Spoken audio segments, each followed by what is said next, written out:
다윗의 범죄는 개인적으로나 국가적으로 불행한 일이었습니다. 그러나 하나님은 그것마저도 우리에게 유익이 되게 하십니다. 다윗의 연약함이 우리에게도 있고 다윗의 죄는 또한 우리의 죄이기도 하기 때문입니다. 다윗 한 사람에게 일어났던 그 사건을 통해서 하나님은 그 후 여러 시대의 여러 사람에게 교훈하시며 경각심을 일깨워 주시며 참 사랑의 삶을 살도록 인도해 주십니다. 죄를 범하고 회개하는 것도 중요하지만 죄를 짓지 않도록 미리 예방하는 것은 더욱 중요합니다. 본문 말씀을 통해서 우리가 죄에서 벗어나려면 어떻게 해야 하는지를 살펴보면서 함께 은혜를 받겠습니다. 우리가 죄에서 벗어나려면 어떻게 해야 할까요? 첫째, 감사해야 합니다. 나단 선지자를 통해서 하나님께서 다윗에게 하시는 말씀을 잘 들어보면 다윗은 하나님의 은혜와 사랑을 많이 받은 사람입니다. 하나님은 다윗을 이스라엘 왕으로 기름 붓기 위하여 그를 사울의 손에서 구원하셨습니다. 그리고 주군의 집을 그에게 주었습니다. 왕궁을 주었다는 의미뿐만 아니라 나라 전체를 다스리는 권세를 주셨다는 의미도 있을 것입니다. 이스라엘과 유다 족속을 내 손에 맡겼다는 말씀과 같은 의미입니다. 그렇다면 다윗은 평생 하나님의 은혜를 감사하며 살아야 마땅합니다. 이것은 제가 하는 말이기도 하지만 다윗 자신이 그렇게 하리라고 다짐했던 말이기도 합니다.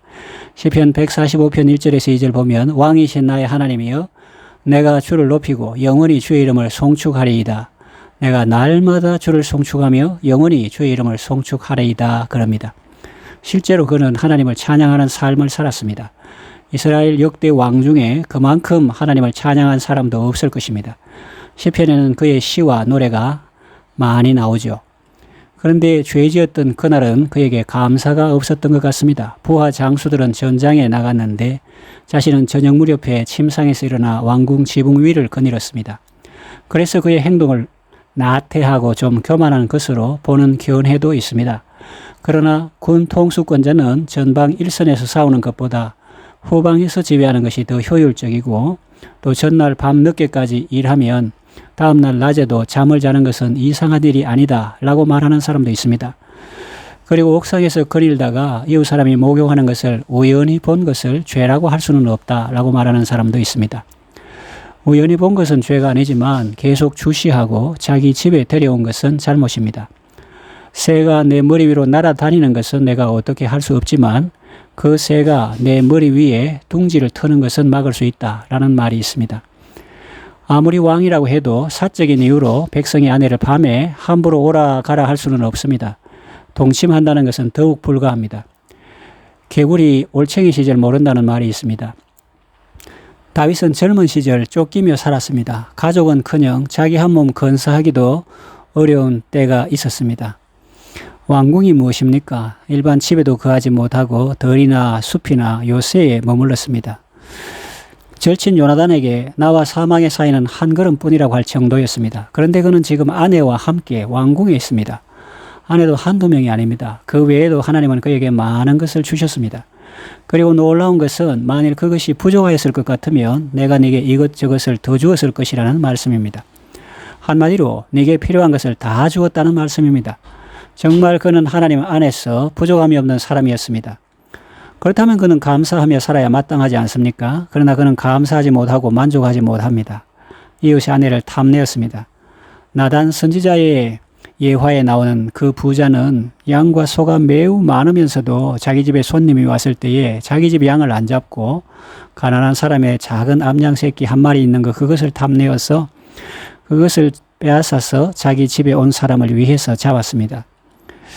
다윗은 그 말을 듣고 그 사람은 죽어 마땅하다 했는데 나단 선지자는 다윗에게 당신이 바로 그 사람입니다 라고 지적해 주었습니다. 다윗은 그제야 자기 잘못을 깨닫습니다.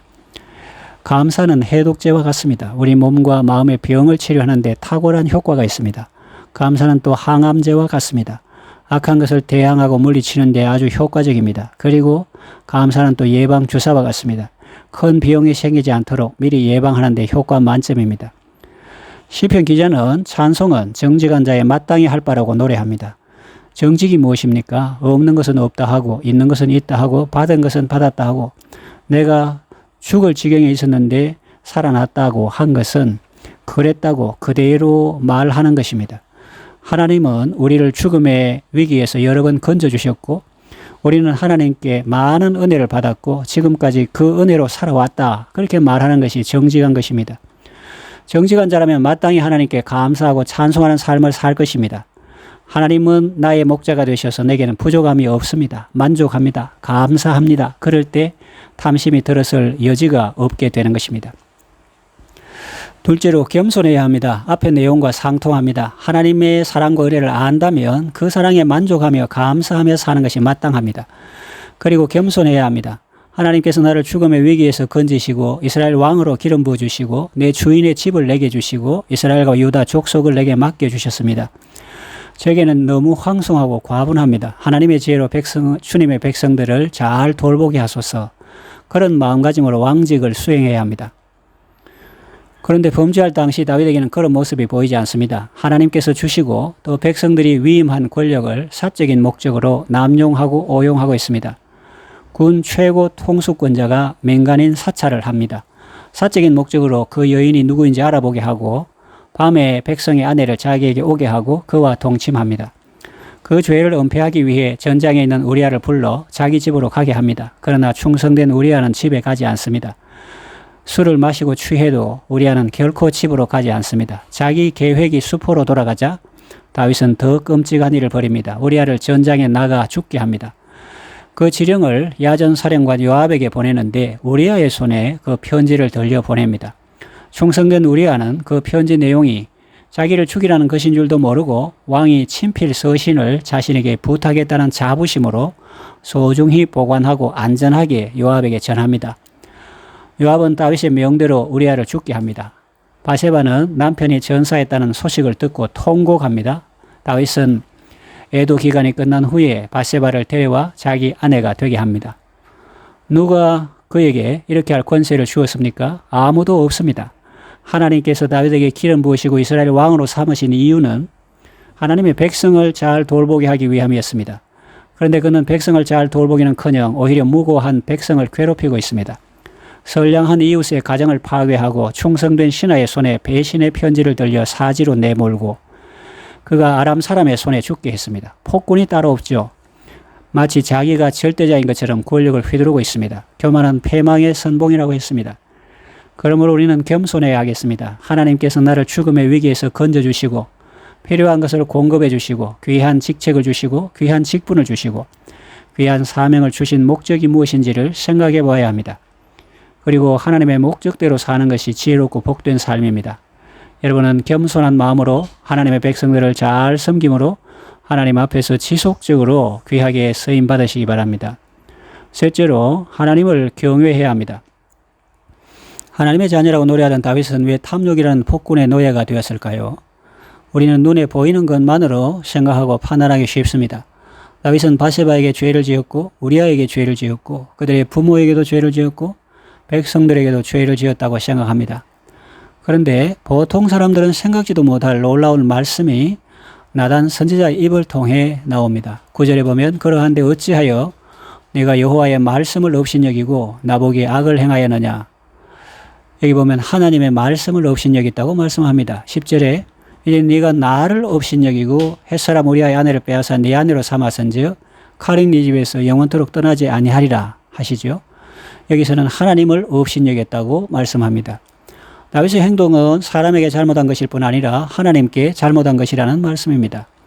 또 사람에게 잘못한 것은 하나님께 잘못한 결과로 나타난 것이고 그 원인은 내가 하나님의 말씀을 업신여기고 또 하나님을 업신여긴 것이라는 말씀입니다. 그렇습니다. 결과가 있으면 원인이 있습니다. 그림자가 있으면 실체가 있죠. 다윗이 범죄한 데는 원인이 있습니다. 그것은 그가 하나님을 업신여기고 하나님의 말씀을 업신여긴 것입니다. 하나님과의 관계가 잘못되니 사람과의 관계도 잘못된 것입니다. 하나님을 업신여기다니요. 제가 감히 어떻게 그럴 수 있습니까? 라고 반문할 수 있습니다. 요즘 아이들 말로 하나님 얼굴을 생까는 것이 하나님을 업신여기는 것입니다. 하나님의 문자를 읽고 심는 것이 하나님의 말씀을 업신여기는 것입니다. 하나님께서 우리에게 계명을 주신 목적은 우리를 억압하고 괴롭게 하기 위해서가 아니라 우리의 행복을 위해서입니다. 그 사실을 인정하고 하나님의 계명을 지키고 하나님의 말씀에 순종하는 것이 하나님을 경외하는 것입니다. 다윗은 하나님을 업신여겼기 때문에 죄를 짓고 말았습니다. 여러분은 하나님을 경외하고 하나님을 존중하는 삶을 사시기를 바랍니다. 넷째로 하나님을 기뻐해야 합니다. 이 세상과 세상에 있는 것들은 성도의 진정한 기쁨의 대상이 될 수 없습니다. 하나님으로 만족하고 하나님께 감사하고 하나님을 기뻐하는 사람은 죄의 유혹에서 벗어날 수 있습니다. 가족들과 함께하는 시간들을 많이 보내십시오. 사탄은 가족과 떨어져 있는 사람에게 쉽게 접근합니다. 하와를 보십시오. 아담과 떨어져 있을 때 사탄이 접근하지 않았습니까? 하와를 유혹하고 나중에는 아담까지 무너뜨리지 않았습니까? 부부는 원칙적으로 함께 있어야 합니다. 부득이한 사정으로 떨어져 있어야 한다면 물리적 거리는 멀어도 정서적이고 관계적인 거리는 늘 가깝게 하십시오. 문자도 보내고 카톡도 하고 하트도 날리십시오. 그리고 자연을 가까이 하십시오. 주 하나님 지으신 모든 세계를 마음속에 그리워보며 눈으로 직접 보며 발로 거닐어 보십시오. 주님의 높고 위대하심을 영혼으로 찬양하십시오. 그리고 하나님의 사람들을 가까이 하시고 무엇보다 하나님을 가까이 하고 하나님을 기뻐하는 삶을 사십시오. 여러분이 늘 하나님 앞에 있고 하나님의 사람들과 건강한 교제 속에 있다면 사탄 마귀는 여러분에게 쉽게 접근하지 못할 것입니다. 이 말씀을 정리하며 요약합니다. 사람이 죄를 범하면 마음이 불안하고 답답하고 고통스럽습니다. 그때는 빨리 회개해야 합니다. 회개하고 죄 사함을 받으면 유쾌하게 되는 날이 주 앞으로부터 이루고 성령을 받습니다. 죄를 짓고 회개하는 것도 중요하지만 죄를 짓지 않도록 예방하는 것은 더욱 중요합니다. 하나님을 경외하십시오. 하나님을 기뻐하십시오. 여러분의 마음이 하나님으로 만족하고 하나님을 기뻐하고 있다면 사탄 마귀는 여러분에게 쉽게 접근할 빌미를 찾지 못할 것입니다. 다윗의 황금시에 나오는 구절입니다. 시편 16편 8절 내가 여호와를 항상 내 앞에 모시며 그가 나의 오른쪽에 계심으로 내가 흔들리지 아니하리로다.